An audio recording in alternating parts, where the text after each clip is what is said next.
In the news this week, Dean O'Neill, currently municipal manager at the Gullis Municipality, has been appointed as the Overstrand's new municipal manager. He will take over the reins from Mr. Koenie Groenewald in November.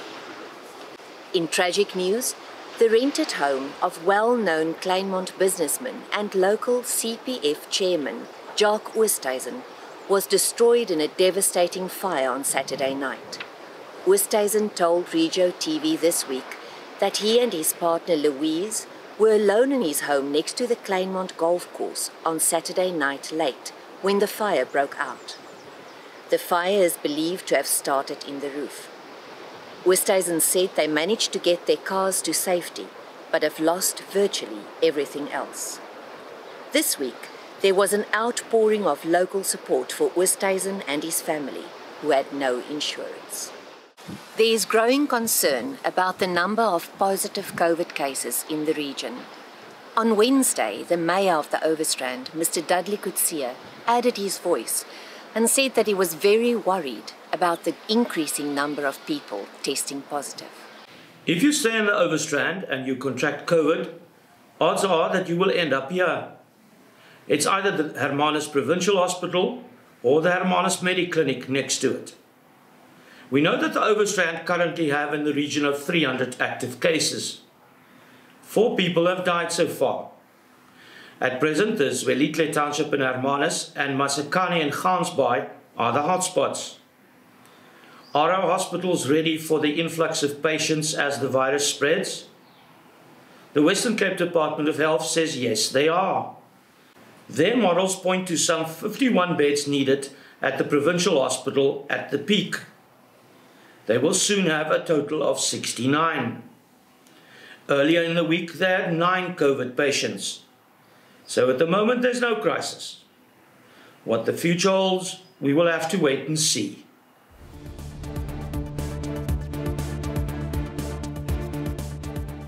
Now for some good news. The whales have started arriving in Walker Bay. We spoke to whale expert Dave de Beer. But first, here's Johannes Vroneman with his weekly analysis of the local newspapers. Ja, die koerante is 'n bietjie dikker en interessanter, sou ek amper sê, ook as laasweek. En ek het hierdie week ook die Village News gekry. So ons kyk na die Hermanus Times, die Village News en die Overstrand Herald. En dit was interessant hoe ek hulle deurgeblaai het, dat jy kan daar's 'n baie klein mate van oorvleeling, maar tot 'n groot mate, 90% is elkeen verskillend, elkeen uniek en elkeen bied iets vir die leser. En ek hou daarvan.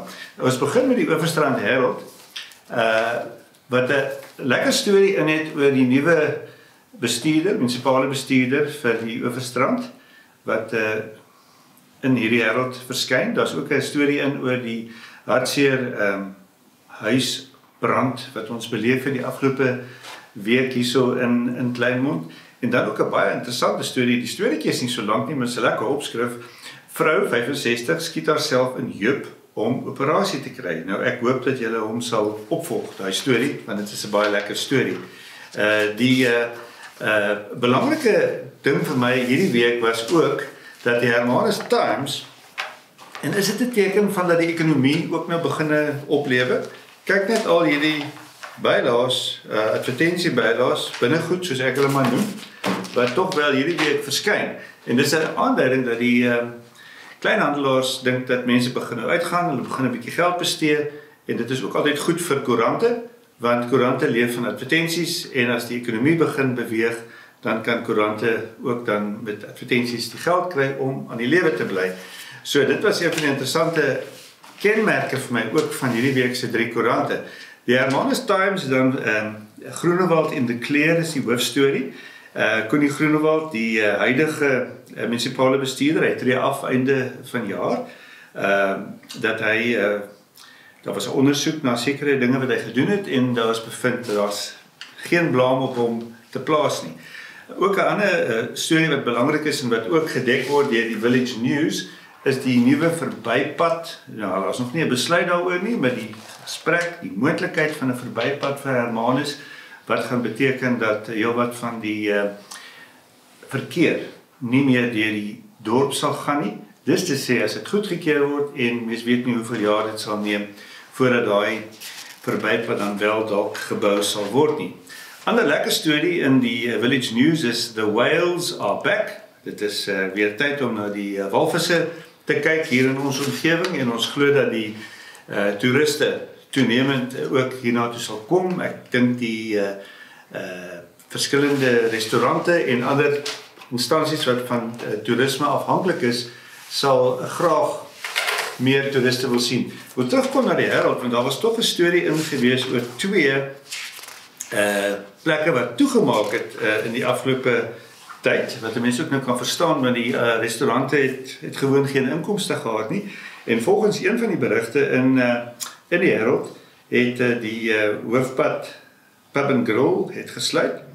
En dan is het ook 'n baie bekende restaurant daarso naby die see, naamlik Kaplan's, wat blykbaar gesluit het. Ons hoop dat daar wel tog ook ander instansies sal wees wat in hulle plekke kom.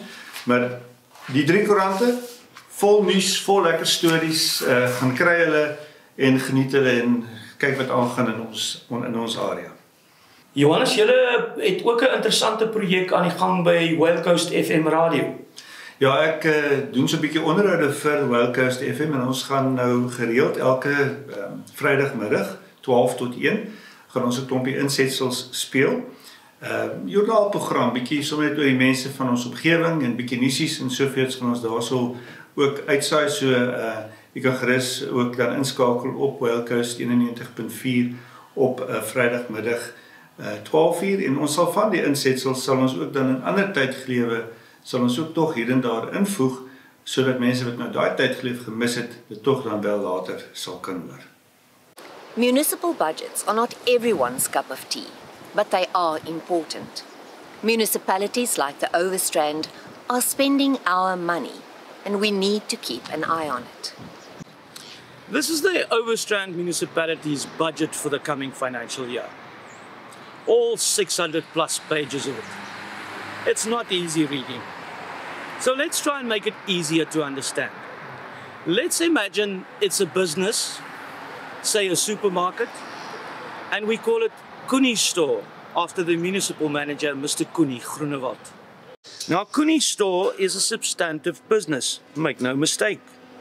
It plans to spend 1.3 billion rand in the coming financial year, which kicks off on the 1st of July. Where does Koenie Store get this huge amount of money? Well, mainly from 2 sources. The first and most important source is from residents, or you, the ratepayers. The second is grants from the province and national government. How does Koenie get this almost a billion rand from his customers or ratepayers? Most of it comes from the sale of electricity to residents. The municipality buys electricity from Eskom, slaps on a margin, and sells it on to you. Okay, so how does Koenie spend his money? Here it gets interesting. Let's take a closer look at just one aspect. 33% of all municipal expenditure goes to salaries. The municipality has just more than 1,000 employees, and they will cost us a staggering 400 million rand in the coming year. Koenie says we shouldn't be worried about this, as it is well within the government prescribed band of between 25 and 40%. But I think we should be extremely concerned about the salaries Koenie is paying. How is this possible, you ask? Particularly at a time when local businesses and residents are in the midst of a COVID crisis and struggling to survive. Koenie says sorry, it's out of his hands. It's part of a 3-year deal with trade unions done in 2018. But it's not only the salaries of general workers that are concerning. Koenie and his 6 directors also get hefty salaries. Koenie, who's retiring later this year, gets almost 1.9 million rand a year.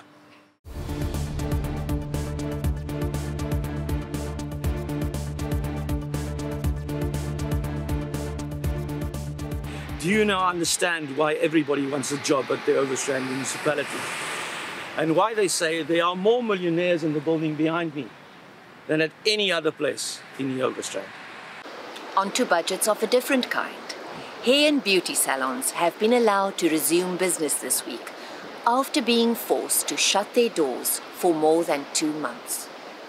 Ek het baie opgelees gedurende die periode wat ons nou by die huis moes wees. So, byvoorbeeld voordat die kliënt salon toe kom, as hulle 'n afspraak gemaak het, om hulle afspraak te bevestig, stuur ons 'n dokument uit om presies die verloop van die afspraak net aan die kliënt te verduidelik hoe dit gaan wees. Hulle kom by die salon en dan word jy stap deur 'n rooi mat wat die sanitasiemat is vir jou skoene en dan die swart mat is om die skoene net die sole net weer droog te hê en dan neem ons jou temperatuur en jy vul vorms in en dan ons het spesiale ontsmettingsmiddels gekry om alles net ons higiëne is top in die salon maar om dit net meer skoner te hê en ek het 'n spesiale UV oentjie gekry en maskers laat maak en die gesigskerms vir ons vir die staf. So ja. Jy klink lekker opgewonde. Baie. Ek het my kliënte baie gemis en die salon en net weer om my lekker vibe in die salon te hê. Hoe voel dit om terug te wees by die werk? Man, fantasties, fabulous. Ons het die kliënte gemis en almal ons is baie bly om terug te wees, hoor. The whaling season officially starts on June the 1st, but the first whales have already been spotted in Walker Bay. We have seen 1 or 2 females already in the bay. So yeah, from mid-June right up until the end of June, we can start getting the real sort of settlers, and then from July onwards, it is just going to be a mass entrance again for all the females to come and have their babies. As they do come here to calf, we'll have a bit of the males joining them as well, and that will also be the mating process that takes place as well. And we have quite a large influx of whales into Walker Bay? Well, Walker Bay is arguably the best place on the planet to view the southern right whales. Yes, we do find them on the Australian coastline, off the coastline of Argentina as well. But for one particular space or little bit of real estate at Walker Bay, we probably get, at the height of season, which is September, October, we can have as many as, and I have counted over 250 whales at the height of season.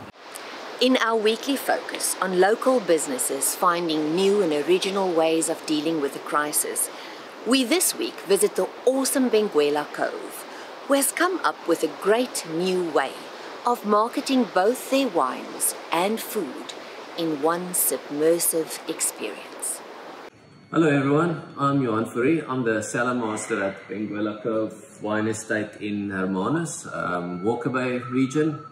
So coming soon we'll be doing for a 6-week period live tastings online. So for 6 weeks we'll be featuring 6 different wines. All 6 of those wines we'll obviously discuss in quite a bit of detail. Not only the wine and what to taste and to smell, but also everything about the wine making process, the growing of it, how those wines compare to, be it Syrah or Sauvignon or Chardonnay, how they compare to, let's say, Chardonnays or Syrahs or Cabernets from other parts of the world. We'll go into a bit of detail on aging and blending and different ways of making those wines. So a lot of fun, a lot of educational stuff in there as well. But also just as exciting is that our chef Jean Delport, which is based at a sister property of Benguela Cove in the UK, will be joining us each week, where he's done a dish to pair well with each of the wines we'll be featuring. So Chef Jean at Interlude Restaurant is only the 2nd South African chef to be awarded with a Michelin star. So obviously a big deal, and really happy for him to agree to join us each week to share his knowledge and insights, not just on food, but also pairing food and wine. So a lot of fun. We'll get to taste along, we'll get to cook along, and just have a great time with Benguela Cove wines. We end this week's program with recent footage of Kleinmond's Wild Horses by Herald. Have a good week, and please stay safe.